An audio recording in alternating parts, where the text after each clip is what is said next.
Vijayawada university మంచి భవిష్యత్తు కోసం తెలుగు విద్యార్థులు ఇష్టపడే యూనివర్సిటీ. కాల్ 9059052378 9059052379.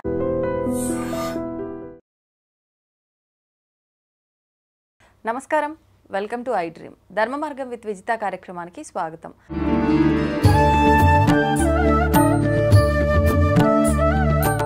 నమస్కారం గురుగారు. నమస్కారం మా విజిత. గురుగారు, మనం ఇంట్లో ఎటువంటి వ్రతాలు చేసినా, సత్యనారాయణ స్వామి వ్రతమే కావచ్చు, ఇంకా కొన్ని వ్రతాలు చేసినప్పుడు కొన్ని సందర్భాల్లో పురోహితులు మంత్రోచ్చారణ చేసేటప్పుడు వింటూ ఉంటాము, స్కాంద పురాణే భరతవర్షే భరతఖండే, అంటే ఇది నాకు కరెక్ట్గా గుర్తులేదు, కానీ ఇలా చెప్పే సందర్భాలలో స్కాంద పురాణం అని చెప్పి మనం వింటూ ఉంటాము.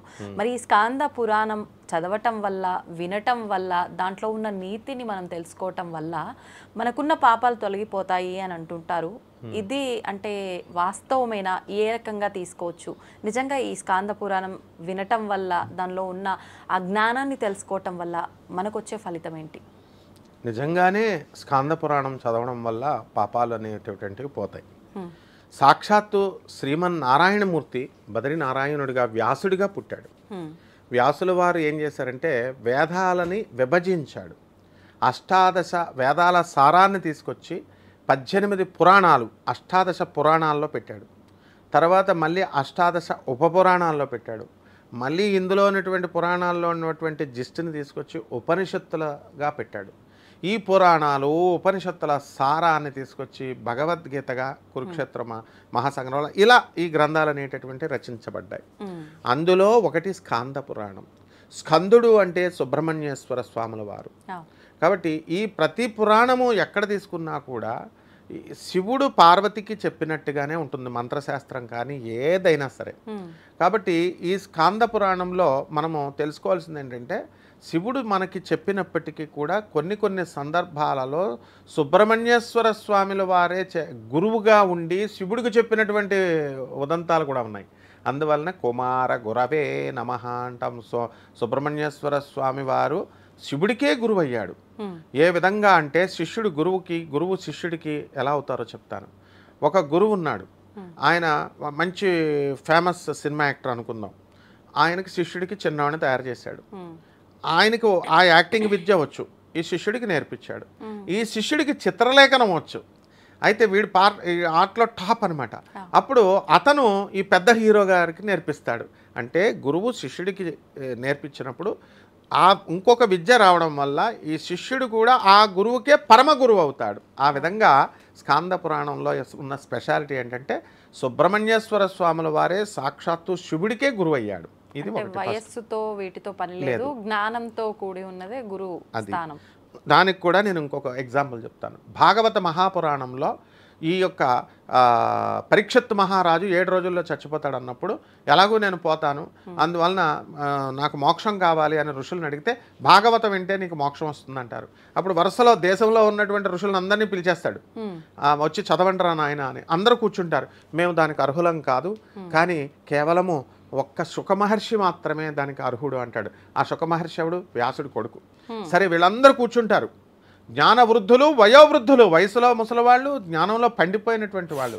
ఆ శుకుడు ఎంత చిన్న పిల్లాడు, 16 సంవత్సరాలు కూడా లేవు, బట్టలు కట్టుకోడు, దిగంబరుడు, చిలక ముక్కు పెట్టుకొని టకటక నడుచుకుంటూ వచ్చేస్తాడు. మొత్తం ఈ ఋషులందరూ కూడా ఆయనకు నమస్కారం చేస్తారు. సాక్షాత్తు శ్రీమన్నారాయణమూర్తి అవతారమైనటువంటి వ్యాసుల వారు, ఆ శుకమహర్షికి తండ్రి అయినటువంటి వాడు వ్యాసుడు కూడా అందరూ చూస్తారేమో బయట నుంచి నమస్కారం పెడితే అని మనసులో తన కొడుక్కి నమస్కారం పెడతాడు.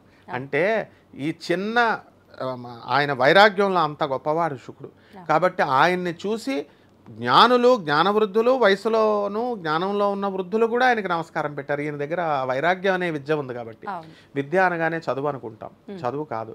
వేదాలు అనగానే ఏదో అనుకుంటాం, స్వరాలు ఉంటాయని భయపెట్టారు వేరే వాళ్ళు నేర్చుకోకుండా. నో, వేదము అంటే knowledge, any one can read. అసలు ముందు ఈ యొక్క వేదాల సారమే కదా ఈ పురాణం, స్కాంద పురాణం. అందులో ఎక్కువగా చెప్పబడింది ఏంటంటే, ఈ వేదాలు స్వరాలు నేర్చుకుంటే మంచిదే, రిథమాటిక్గా ఉంటుంది. కానీ అలాగని నాకు రాదు అని చెప్పి ఆపేస్తే ఎట్లా? You have to learn, that is knowledge. అలాగే స్కాంద పురాణంలో మనకి రేవాతీర ఖండే అన్నవరం సత్యనారాయణ స్వామి వారి యొక్క వ్రతం ప్రథమాధ్యాయ సమాప్త అని మనం వ్రతం చదువుతూ ఉంటాం. ఆ స్కాంద పురాణంలో రేవాఖండం అని ఇలా రకరకాల ఖండాలు ఉంటాయి. అలాగే దుర్గా సప్తశతి కూడా, చండీ సప్తశతి కూడా ఈ స్కాంద పురాణంలోకే వస్తుంది. యా దేవి సర్వభూతేషు శక్తి రూపేణ సంస్థిత నమస్తస్యై నమస్తస్యై నమస్తస్యై నమో నమః, ఇవన్నీ అందులోకే వచ్చేస్తాయి అన్నమాట. సో దుర్గా సప్తశతి అంటే చండీ సప్తశతి 700 శ్లోకాలు ఇందులోకే వస్తుంది. స్కాంద పురాణాంతర్గతే ఆర్ఘళా స్తోత్రం అని కూడా ఉంటుంది అమ్మవారిని. అలా మంత్రశాస్త్రాలని, రకరకాల అద్భుతమైనటువంటి మంత్ర అనుష్ఠానాలు, అలా ఇవన్నీ కూడా ఈ స్కాంద పురాణంలో వస్తాయి. ఇది అధర్వణ వేద సారం. ఇది అధర్వణ వేదం అంతా కూడా మంత్రతంత్రాలతో ఉంటుంది. అంటే ఏ మనిషికి సంతానం కలగట్లేదా, దీనికి రెమెడీ మన అధర్వణంలో ఉంటుంది. పెళ్లి కావడం లేదా, దానికి అట్లా ప్రతి దానికి కూడా రోగ బాధలకి, తర్వాత ఈ అరిష్ట బాధలు, బాలారిష్ట బాధలు, అపమృత్యు గండాలు, ఇవన్నిటికీ కూడా అధర్వణ వేదం ఏ విధంగా అయితే మనకి దానికి సొల్యూషన్ అయ్యిందో, స్కాంద పురాణం మొత్తం పురాణాలలో సొల్యూషన్ అయ్యింది. కాబట్టి ఇప్పుడు మనం చెప్పుకునేటటువంటి అన్ని వ్రతాలు, కేదారస్వామి వ్రతాలు, ఏ వ్రతాలైనా సరే ఇవన్నీ కూడా స్కాంద పురాణం నుంచే వస్తుందమ్మా. అందువలన ఏమని చెప్పాడు, ఏకైకమక్షరం పుంసాం మహాపాతక నాశనం. ప్రతి ఒక్క అక్షరము మన మహాపాపాలను నాశనం చేస్తుందని క్లియర్గా చెప్తుంది. ఆ విధంగా ఈ యొక్క దానికి ఒక నియమాలు అంటూ ప్రత్యేకించి ఏమి లేవు, మనమే పెట్టుకోవాలి డిసిప్లిన్ అనేటటువంటిది. జగద్గురు ఆదిశంకరాచార్యులు వారికి నమస్కారం చేసుకొని, గురు పరంపరకు నమస్కారం చేసుకొని, మనకు అందించినటువంటి వ్యాసుల వారికి నమస్కారం చేసుకొని, మనము ఆ పురాణాన్ని మనం చదువుకుంటున్నామని ఒక సప్తాహ దీక్షతో కానీ, ఒక 41 రోజుల దీక్షతో కానీ మనం ఆ పారాయణని చదువుకున్నట్టయితే అయిపోతుంది. నెక్స్ట్ దీపం వెలిగించాలా, ఒక కలశం పెట్టుకుంటాం స్టార్టింగ్లో, పుస్తకం పైన పువ్వులు అవి పెట్టుకొని, నైవేద్యం కూడా పెద్ద పెద్ద స్పెషల్స్ ఏం అవసరం లేదు, సింపుల్గా ఏ పాయసనమో ఏది లేకపోతే పండు అవి పెట్టుకొని చేసుకున్నట్లయితే మనకున్నటువంటి నెగిటివ్ ఎనర్జీ అంతా పోయి కంప్లీట్గా పాజిటివ్ వైబ్స్ వస్తాయి.